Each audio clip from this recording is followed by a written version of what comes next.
सिंधुदुर्ग जिल्ह्याच्या औद्योगिक विकासाला एक नवी दिशा देणाऱ्या आणि रोजगाराच्या विपुल संधी निर्माण करणाऱ्या जोया मरीन सर्व्हिसेस प्रायव्हेट लिमिटेडच्या भव्य जहाज बांधणी प्रकल्पाच्या भूमिपूजन सोहळ्याचे आयोजन करण्यात आले आहे।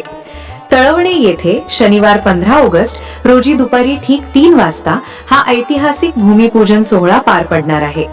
सिंधुदुर्ग जिल्ह्याचे पालकमंत्री तथा महाराष्ट्र राज्याचे मत्स्य व्यवसाय व बंदरे विकास मंत्री ना नितेश राणे यांच्या प्रमुख उपस्थितीत आणि अध्यक्षतेखाली तर माजी केंद्रीय मंत्री तथा रत्नागिरी सिंधुदुर्ग लोकसभा मतदारसंघाचे खासदार नारायण राणे यांच्या विशेष उपस्थितीत हा सोहळा संपन्न होणार आहे।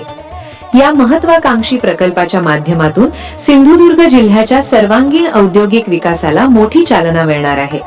स्थानिक युवकांसाठी रोजगाराच्या नवनवीन संधी उपलब्ध करून देणे आणि कोकणाच्या औद्योगिक प्रगतीला अधिक बळ देणे हा या प्रकल्पाचा मुख्य उद्देश आहे। याच शुभ संकल्पनेतून तळवणे येथे या भव्य जहाज बांधणी प्रकल्पाची मुहूर्तमेढ रोवली जात आहे।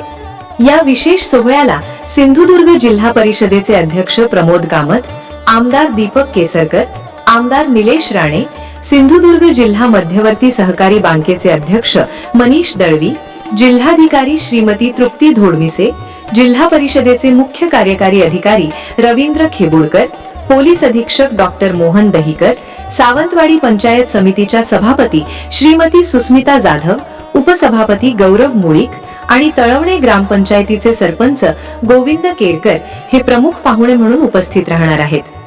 जोया मरीन सर्व्हिसेस प्रायव्हेट लिमिटेडच्या वतीने या ऐतिहासिक आणि औद्योगिक दृष्ट्या अत्यंत महत्त्वाच्या क्षणाचे साक्षीदार होण्यासाठी सर्व नागरिक व मान्यवरांनी मोठ्या संख्येने उपस्थित राहावे असे आवाहन आयोजकांनी केले आहे।